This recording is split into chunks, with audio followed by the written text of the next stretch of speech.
Olá, alunos da disciplina Administração Pública. Aqui é o professor Alexandro Bilar e vamos discutir um pouco a temática Administração Pública, pensadores e conceitos, onde nós vamos trabalhar a importância da administração pública em si, o Estado, governo, enfim. Essa aula de hoje é a base conceitual para a nossa disciplina. Lembrando que nós tivemos início a nossa discussão com alguns pensadores da administração pública, né? na área de gestão pública. Nós vimos Adam Smith, Montesquieu, e hoje nós vamos resgatar outros pensadores que deram embasamento para muitas das ideias atuais sobre o Estado. Lembrando que o propósito maior, a função do Estado, o Estado existe fundamentalmente para a promoção do bem comum, do bem da coletividade, né? Então, vamos ver a questão do bem-estar, da segurança, da justiça que esses teóricos abordam, levando em consideração aí que a importância, né, do poder público, do poder econômico, do poder social, a bem da coletividade. Então, vamos em frente. Então, vamos lá. Primeiro, os fundamentos da ciência política, Estado, governo e administração pública. Tá? Vamos para o conceito de política. A palavra política, ela deriva-se de polis, que é relacionada à cidade, né? Tudo que é urbano, civil, público, social. Então, essa expressão polis ou politikos remete aí ao conceito de política. Esse termo foi usado durante séculos, principalmente para designar obras ou estudos, né, relacionados às atividades humanas que estejam de algum modo entrelaçadas com as atividades do Estado. Então, com o passar do tempo, o termo foi sendo substituído, né, por expressões como, por exemplo, ciência do Estado, doutrina do Estado, filosofia política ou ciência política. E aí passou a identificar as atividades que têm, de alguma forma, como ponto de partida o Estado. Né? Polis, a cidade. Política é uma ciência crítica da realidade. Então, o Estado, né, tem como, é o seu ponto de referência, né? A polis, o Estado.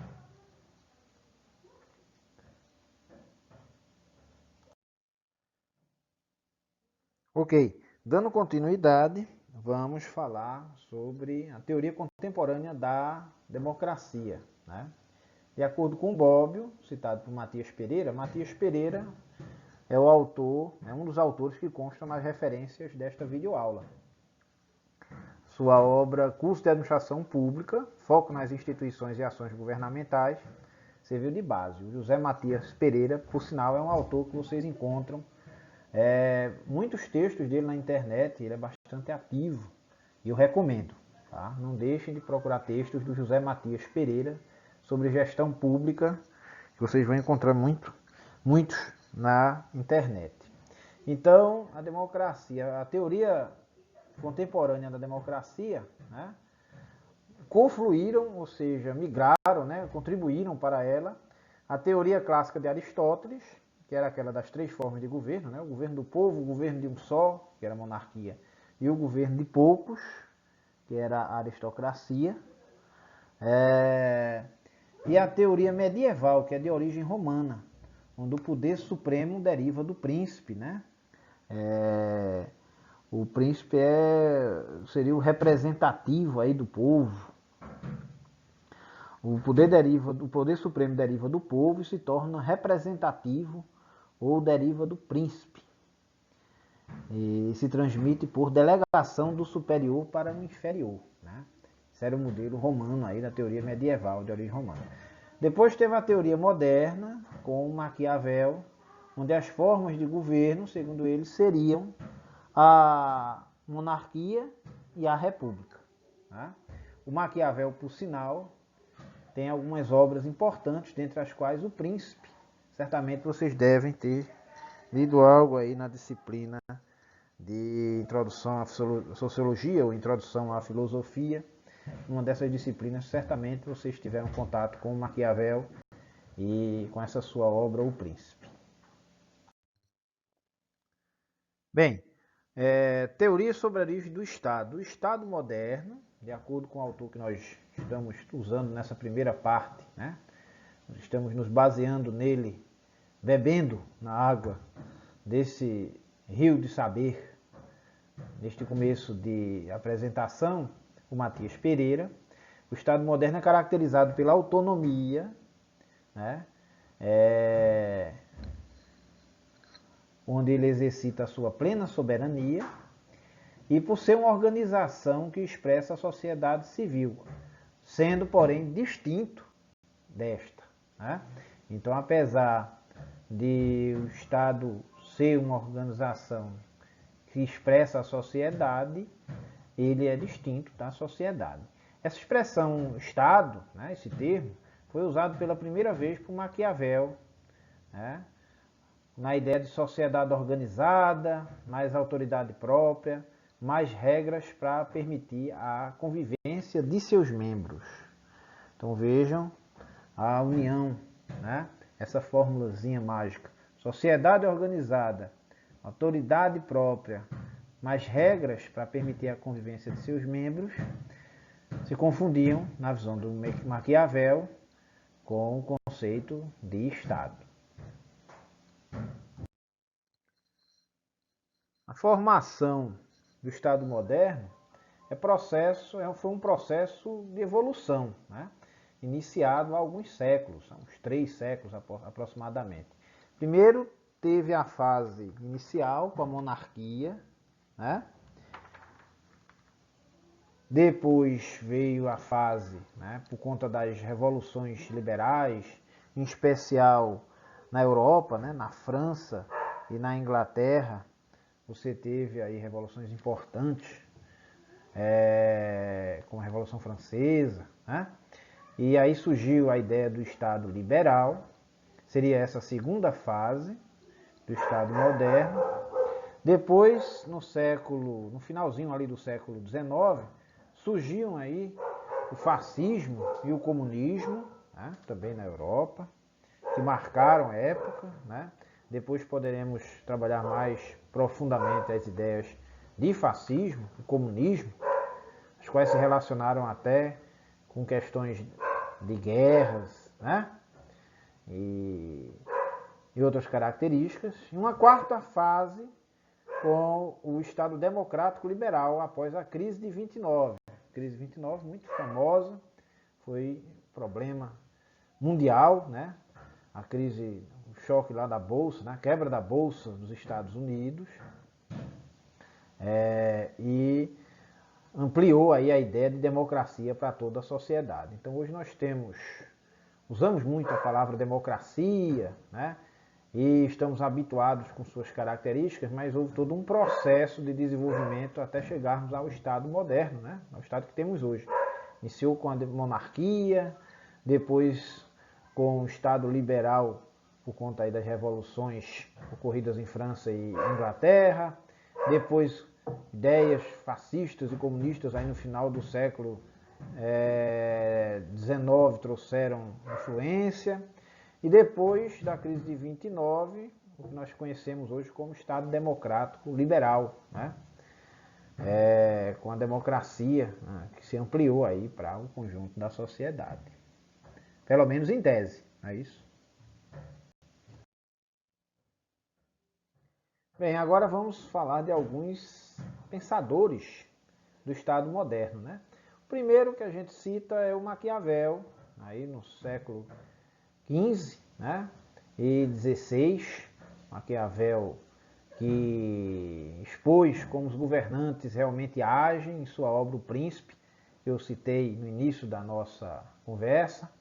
Essa obra data de 1513 e ainda é atual, acreditem.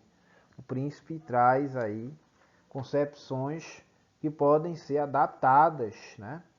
E nessa obra foram refletidas as condições políticas da época em que foi escrito, né? Então, quando vocês lerem a obra O Príncipe, lembrem-se que ele reflete as condições políticas específicas daquela época, né?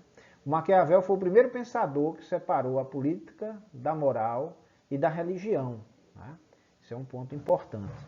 Segundo ele, o príncipe deve compreender concretamente o jogo político e identificar todas as forças, né, existentes aí nesse conflito para poder agir com eficácia, né, para atingir seus objetivos.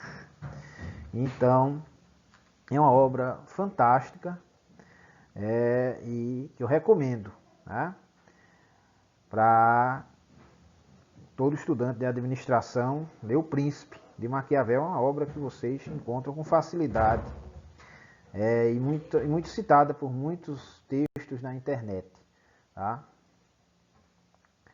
Então,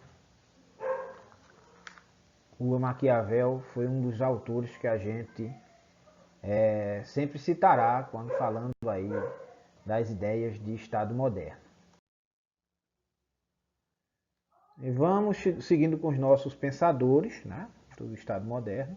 O Baudin, contemporâneo aí do Maquiavel, dizia que nem o povo e nem o território representam tanto o Estado quanto o poder, né? Que seria a soberania ou o poder absoluto. Então, o Estado, segundo a ótica, né, do Baudin, é constituído essencialmente do poder, né? Ou seja, nem o território nem o povo representam tanto o Estado quanto o poder. Então, poder absoluto, essa era a ideia do Baudin. Outro autor que também trouxe concepções que ajudaram na fundamentação aí da ideia de Estado moderno foi o Thomas Hobbes, onde ele falava a ideia aí do contrato, né, que os homens criam um acordo para se protegerem deles mesmos, né? O Estado aí apresenta-se como um senhor absoluto, como uma ordem controladora, como uma ordem absoluta, né? Então, segundo Hobbes, o Estado, né, ao Estado, cujo poder deveria ser limitado, caberia o papel de traduzir, né, uma organização e garantir a estabilidade e a segurança da vida individual. Tá? Agora, para que isso fosse possível, os indivíduos deveriam alienar definitivamente em favor do Estado o poder que originalmente detinham, né, enquanto membros da sociedade natural. Então, essas concessões seriam em benefício próprio, pois em um Estado forte estaria concentrado o segredo da segurança individual, né? Por meio desse contrato hipoteticamente estabelecido na visão do Hobbes. Outro autor que também chama a atenção é o John Locke, né? Aí nos séculos 17, iniciozinho do século 18, ele falava da separação das esferas da sociedade civil e política, as quais obedecem a normas e leis distintas. O Estado não deve interferir na propriedade civil. Então veja que conceito liberal, né? Então, a existência do Estado, segundo esse autor, resulta também em um contrato que permitiria superar o estado da natureza, né? Que se caracterizava por uma completa liberdade entre todos os seres humanos, entre todos os homens. Por meio desse contrato, cada indivíduo transferiria para o Estado o poder de aplicar a lei, né, e o direito natural, punindo infrações, e agora com observância à questão da liberdade individual, né? Respeitando a liberdade individual. Ou seja, o Estado não deveria interferir na propriedade civil, e porque há uma estreita relação entre propriedade e liberdade, segundo a visão de Locke. Então, ele buscou estabelecer uma separação, né, entre a política, entre a sociedade política, a sociedade civil, as esferas da sociedade. Bem, outro autor que particularmente eu gosto muito é o Immanuel Kant, já aí no século XVIII, né, até o início do século XIX. Segundo Kant, apenas as estruturas jurídicas institucionais poderiam assegurar a paz. Então você vê muitos textos do Kant sobre direito, sobre filosofia moral, né, política. Um autor bem interessante. E ele dizia que a lei sobrepõe-se à soberania do povo, uma vez que o estado da paz instaura-se por meio do direito, né, com sentido valorativo. Então ele escreveu obras como Crítica da Razão Prática, Metafísica dos Costumes, A Paz Perpétua, enfim. Então, a ideia de uma história universal, né, também uma obra dele, vocês podem encontrar muita coisa sobre o idealismo político kantiano aí na internet, né? São vários trechos interessantes. E ele fala sobre o Estado de Direito Civil, né? Um Estado de Direito cosmopolita, né? Da paz, a importância das estruturas jurídicas, né? Então, o Kant dizia que só se obtém a paz, só se assegura a paz, o estado de paz é instaurado por meio do direito, né, da lei, que vai se sobrepor à soberania do povo. Então ele definia aí o direito público como um sistema legal de caráter geral, estabelecido para um povo, né? Então o Estado seria a totalidade dos indivíduos sob uma condição civil e legal em relação aos membros desta totalidade. Então, Kant também foi um autor que trouxe muitas contribuições, inclusive no campo da ética, né, na esfera das ideias sobre o Estado. Outro autor interessantíssimo é o Jean-Jacques Rousseau, né?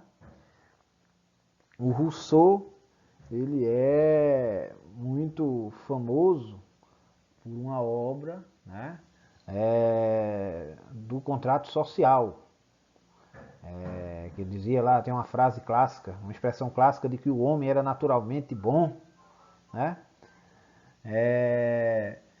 Ele afirma que o homem é naturalmente bom, mas a sociedade é responsável pelo mal que lhe acontecer, né? Era a chamada teoria do bom selvagem. Enfim, ele ilustrava a condição humana primitiva, sustentando que a responsabilidade pelo que de mal acontecer ao homem, né, era atribuída à própria sociedade, né?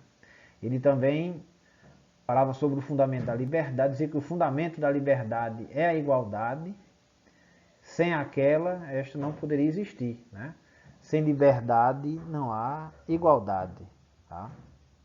Então, para Rousseau, a desobediência ao Estado deveria ser entendida como uma desobediência à generalidade da sociedade, né? Ele partia desse entendimento que cada indivíduo estava obrigado a ser livre. O homem só pode ser livre se for igual, né? Assim que surgiu uma desigualdade entre os homens, acaba-se a questão da liberdade, né? O único fundamento da liberdade seria a igualdade, sob o ponto de vista aí do Rousseau, tá? Então, muito interessante essa visão dele, né? Do Rousseau. Outro autor interessantíssimo, outro grande pensador, né, seria o Hegel, né? Aí já no século XVIII, iníciozinho do século XIX, colocava aí o Estado como fundamento da sociedade civil e da família. Segundo ele, não há povo sem Estado. Logo, a soberania é do Estado e não do povo. Isso mostra uma oposição à ideia democrática, né, do Hegel. Esse pensamento hegeliano, ele, né, opunha-se à concepção democrática. Ele idealizou o Estado enquanto uma realização unificadora da razão, ultrapassando a conflitualidade da sociedade civil, né? Na concepção do Hegel, a sociedade civil surge como uma sociedade de antagonismos, né? Ele enxergava como um universo de indivíduos autônomos e que estabelecem relações com base no princípio da utilidade e de interesses econômicos. Então, ele argumentava que na sociedade civil os indivíduos são pessoas privadas que têm como fim o seu próprio interesse. É interessante essa visão dele, a visão hegeliana, né?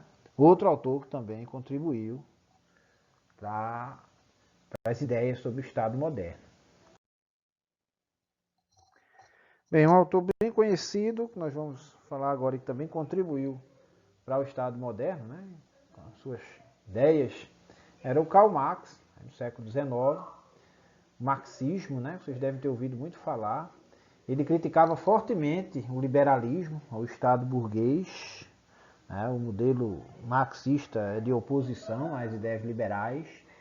Ele entendia a sociedade civil como um conjunto de relações econômicas, as quais explicam o surgimento do Estado, seu caráter, a natureza de suas leis, né?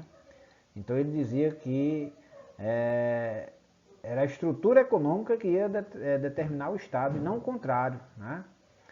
Não é o Estado que vai determinar a estrutura econômica, seria o contrário. Então essa visão marxista, que até hoje ainda influencia, né, bastante, e que traz à luz bastante atualidade em suas concepções, também fez parte, né, faz parte dessa ideia que formata aí as concepções sobre o Estado moderno. Não poderíamos deixar de citar o Marx, o marxismo, né, e sua contribuição para a teoria científica do Estado, que ele falava sobre a sociedade civil, as relações econômicas, né, e o Estado era determinado, né, por essas relações econômicas. Essa estrutura econômica prevalecia e acabava influenciando, determinando aí as ações do Estado, né, sob o ponto de vista marxista, né. O conjunto dessas relações de produção constituiriam aí a estrutura econômica da sociedade. Então ele via aí uma correlação entre o desenvolvimento das relações econômicas, o Estado, as ideologias, né? Então a sociedade civil seria entendida aí como um conjunto de relações econômicas, né? Das relações econômicas, que vão explicar aí a origem do Estado, seu caráter, sua natureza das leis, né? Aí vários conceitos que a gente pode relacionar aí ao marxismo, mais-valia, enfim, uma série de concepções que depois a gente aprofunda mais adiante. Outro autor interessante é o Engels, né? Que falava sobre a origem da família, da propriedade, do Estado, também aí contemporâneo de Marx, né, do século XIX. E ele dizia que o Estado é uma organização que garante direitos de propriedade, os contratos. Sem a existência desses direitos aí não existiriam aí condições para o funcionamento de uma sociedade organizada, né? A obra A Origem da Família, da Sociedade Privada e do Estado dele é muito falada, foi publicado em 1884, mas ainda é atual porque ela aborda aí a formação da sociedade moderna, né, calcada pela propriedade privada, pela produção, o comércio e o poder do Estado. Então também é um autor bem interessante o Engels. Bem, após termos visto esses autores, né, toda essa fundamentação desses teóricos, desses autores, vamos falar um pouco sobre os conceitos de Estado, nação, soberania. Né? Segundo o Azambuja, que é citado pelo Matias Pereira, o conceito de Estado seria a organização político-jurídica de uma sociedade para realizar o bem público, ou seja, o bem coletivo, né? Com um governo próprio e um território determinado. Os elementos essenciais do Estado, portanto, são a população, o território e o poder, né? Representado por um governo soberano.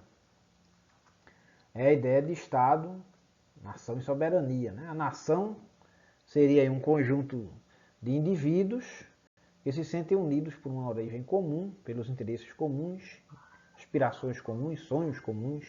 Né? A nação brasileira, até fazendo uma metáfora aí com o futebol, né? Temos aí torcidas, por terem aspirações comuns, se consideram nações. Né? A nação corintiana, a nação tricolor, né? Do São Paulo, a do Flamengo, enfim. Mas, sob o ponto de vista da administração pública, a nação está relacionada aí a ideias, aspirações comuns de pessoas que têm a mesma origem, que se sentem unidos por essa origem, e nesse sentido se fundamenta aí o conceito de nação. E soberania? Soberania designa não o poder, mas uma qualidade do poder do Estado. É interessante fazer essa distinção, né? A soberania não é o poder por si só, é uma qualidade do poder do Estado, ou seja, é o grau máximo, né, desse poder político. Né? O grau supremo de poder político do Estado é a soberania. Porque reconhece-se que não existe outro poder juridicamente superior e nem igual a ele. Né? Apenas o Estado é detentor da soberania, ou seja, o Estado é soberano. Não existe outro poder superior, né, a ele. E ele possui autonomia para administrar o que lhe é próprio. Isso é uma prerrogativa que lhe é outorgada pela Constituição Federal, né, no caso aqui do Brasil. É interessante saber a distinção entre os conceitos de soberania e autonomia. Outros conceitos interessantes em administração pública são o conceito de pátria, né? Onde a gente faz essa citação belíssima aqui do Rui Barbosa, que diz que a pátria é o céu, o solo, o povo, a tradição, a consciência, o lar, o berço dos filhos e o túmulo dos antepassados, a comunhão das leis, da linguagem e da liberdade. Veja que texto belíssimo da nossa águia de área, nosso querido Rui Barbosa. Né? E outro conceito interessantíssimo quando a gente está falando em administração pública é o conceito de cidadania. E quando a gente fala em cidadania, a gente tem que ver as suas dimensões. Né?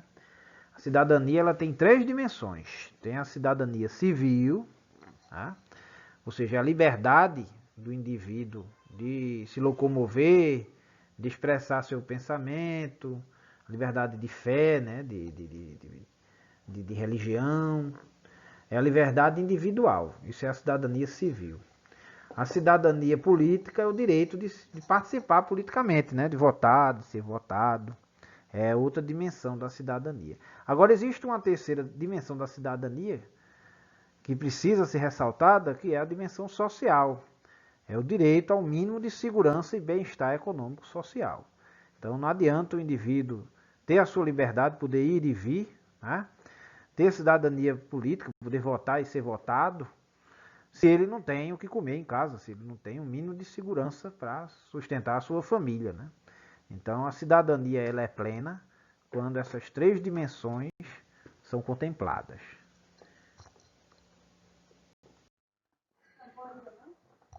Dando continuidade aos nossos conceitos básicos aqui sobre a administração pública, né?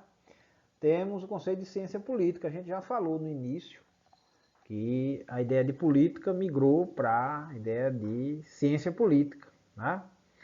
Então, hoje a ciência política, modernamente, é considerada como um ramo das ciências sociais que se preocupa com a análise de fatos, ações e o funcionamento das instituições, se dedicando, portanto, às esferas de poder. Tá? Governo é outro conceito indispensável quando a gente estuda a administração pública, porque envolve a hierarquia, né? O topo da pirâmide hierárquica do Estado, expresso na Constituição. Então, as entidades estatais, os órgãos, suas funções, os agentes políticos constituem o governo. E a administração pública a gente pode entender como todo o aparelhamento pré-ordenado do Estado, né, que se volta para realizar serviços essenciais para a população, na forma da lei, né, com base no princípio da legalidade, que é um dos princípios básicos da administração pública. Um fato interessante é entender que os princípios e fundamentos do Estado, né, que constam na Constituição, são distintos dos objetivos do governo. Então, uma coisa são as políticas de Estado e outras coisas são as políticas de governo. As políticas de Estado, vocês devem ter ouvido muito isso em debates políticos, na mídia, nos telejornais, né? São aquelas que são estabelecidas por lei, né? Há todo um processo complexo que passa pelo legislativo, pelo executivo. Então, tratam-se de políticas necessariamente estruturantes, e que a gente chama de políticas de Estado. Ao passo que as políticas de governo são os objetivos do governo, normalmente, que contemplam o plano de governo, né? O plano que foi elaborado pelo então candidato a determinado cargo, né? E após eleito ele tende, né, em tese, ele vai alcançar esses objetivos, essas promessas que ele fez no seu plano de governo. Então, uma coisa é política de Estado, outra coisa é política de governo. Vamos falar agora um pouquinho sobre as características e funções do Estado. De acordo aí com Max Weber, um autor que vocês devem conhecer bastante aí, lá da disciplina de Teoria Geral da Administração, né? O Estado caracteriza-se pelo monopólio do exercício legítimo da força em uma sociedade. Então, é o Estado, né, segundo o Coelho, o Estado não admite concorrência e exerce de forma monopolista o poder político, que é o poder supremo nas sociedades contemporâneas, né? Está diretamente relacionado aqui à ideia de soberania. E aí é interessante vermos aí características distintivas do poder estatal, né? Segundo Norberto Bobbio, a universalidade é a característica que o Estado tem de tomar suas decisões em nome da coletividade, não apenas de determinada parte que exerce o poder, né, dos governantes. Tem que ter uma visão universal do todo e não apenas da parte. E outra característica é a inclusividade. Em princípio, nenhuma esfera da vida social encontra-se fora aí da intervenção do Estado, né? No entanto, isso não significa que ele tenha que intervir ou regular tudo, né? Mas que é sua prerrogativa definir as áreas em que irá ou não intervir conforme o tempo, as circunstâncias e o interesse público, né? Por exemplo, agora na situação de pandemia que nós estamos, é uma situação clara, um exemplo claro assim dessa inclusividade. O Estado pode, né, por força em nome da coletividade, proibir a circulação de pessoas, né, promover lockdown. Isso interfere diretamente aí na questão individual, né, mas ninguém, né, está livre, porque em princípio nenhuma esfera da vida social encontra-se fora da atuação, da intervenção, né, do alcance de intervenção do poder público, do Estado. É uma prerrogativa, é uma característica própria desse poder.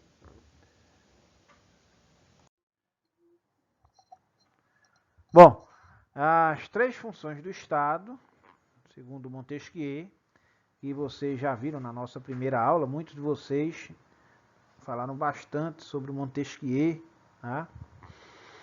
Na obra Estado, Governo e Mercado, que nós deixamos para vocês como referência na disciplina.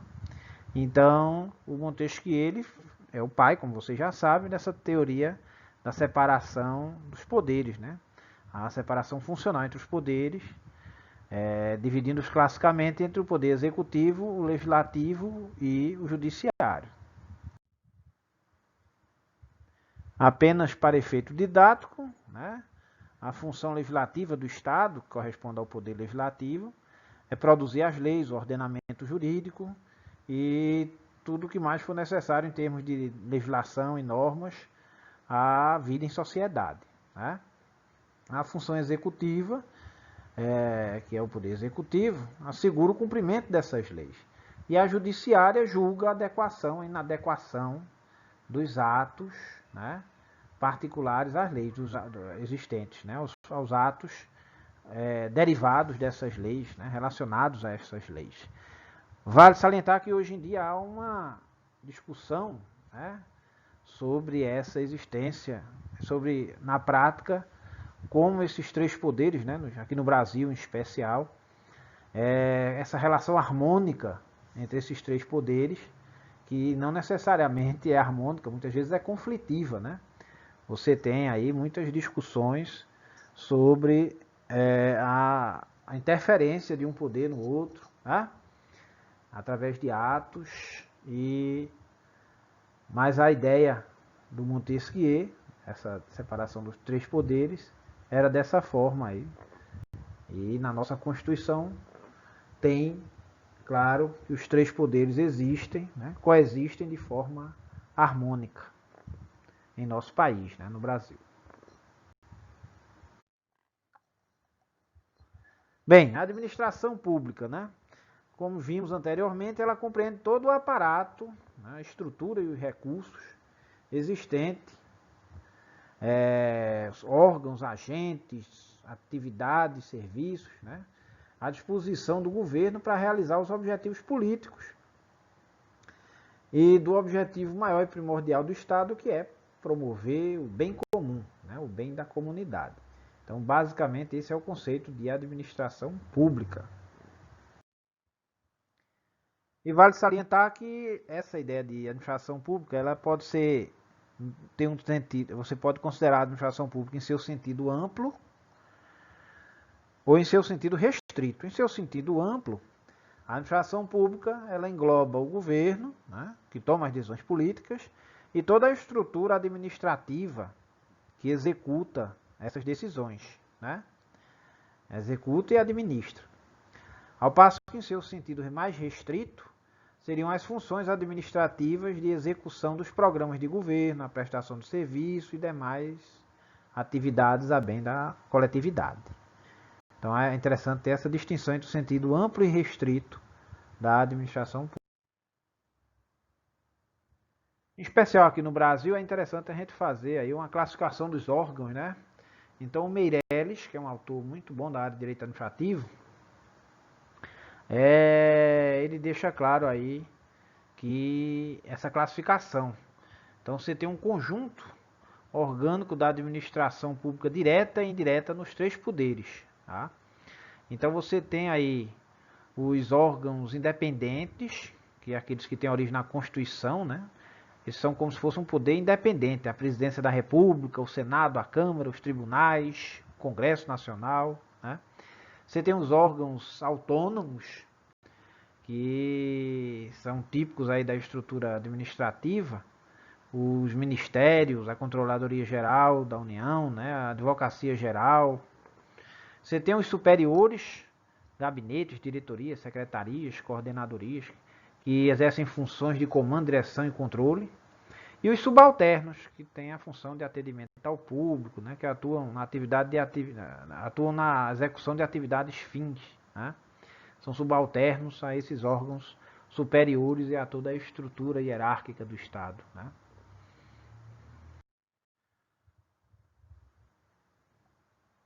Vale ressaltar o conceito de governo, né? E aqui citamos Rua, é uma autora da área de políticas públicas, e, segundo ela, o governo corresponde à atividade política e discricionária com conduta independente.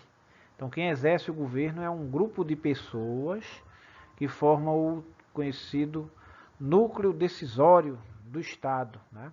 Então é o governo escolhido pelo povo, o povo escolhe seus governantes no regime democrático e esses governantes irão lá exercer, né, tomar as decisões representando a coletividade, né? Funciona assim.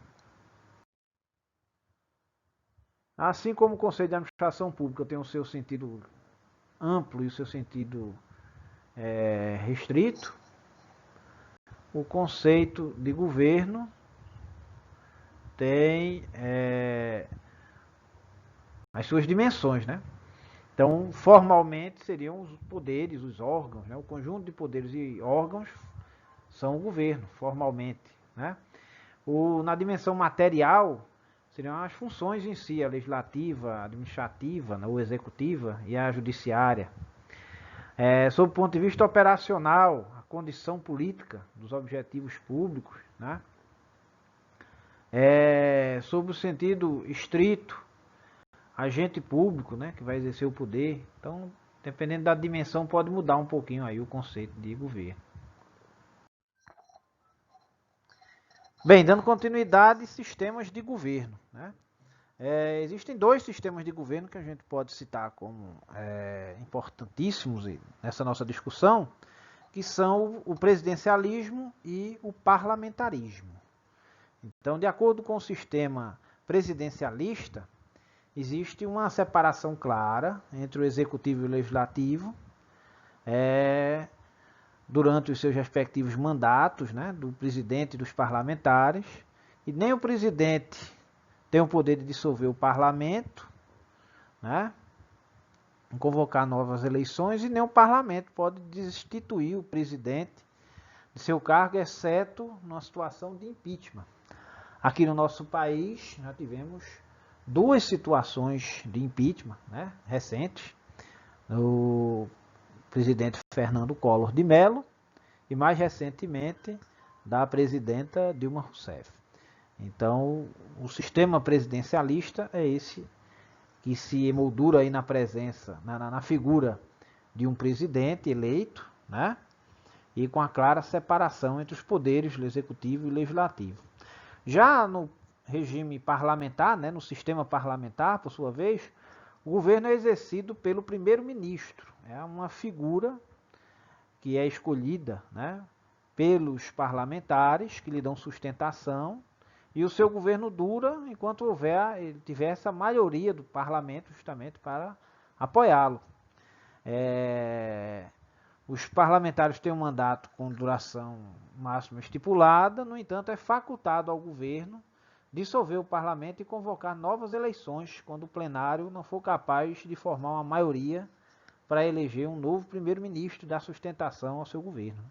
Alguns países adotam o modelo parlamentarista, muitos outros também o presidencialista, né? No nosso país, no Brasil, nós optamos pelo sistema presidencialismo. Tá? Mas muitas pessoas, muitos teóricos, muita gente é favorável ao modelo parlamentarista, né? Ao parlamentarismo. Enfim, é uma discussão à parte, mas fique clara a existência desses dois sistemas de governo. Por fim, nessa nossa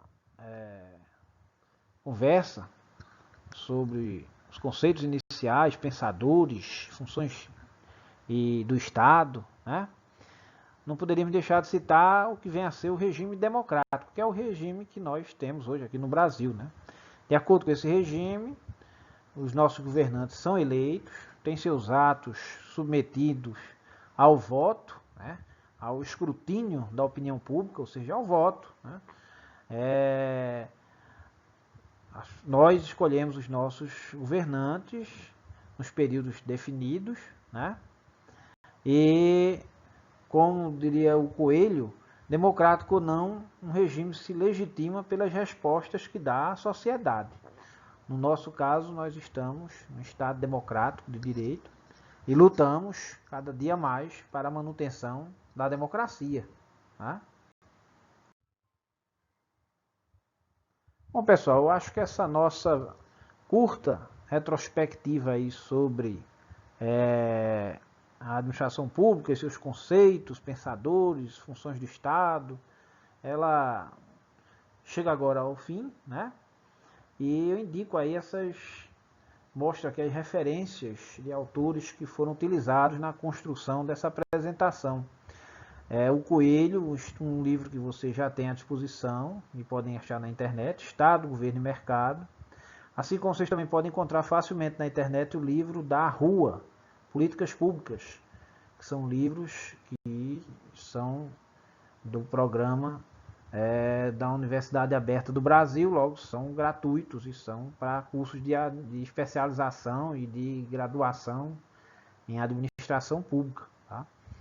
E outros livros que também interessantes citados ao longo do texto foram Matias Pereira, que eu recomendo, o Meirelles, também um autor muito bom da área de direito administrativo, né?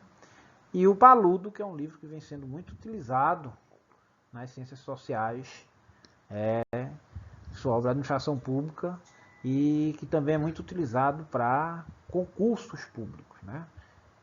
Tem uma obra, inclusive, que é a Administração Pública Teoria, mais de 70 questões na esfera de concursos públicos. Eu espero que tenham gostado e qualquer dúvida, estamos à disposição. Não deixem aí de participar do fórum desta semana, ok? Forte abraço do professor Bilar.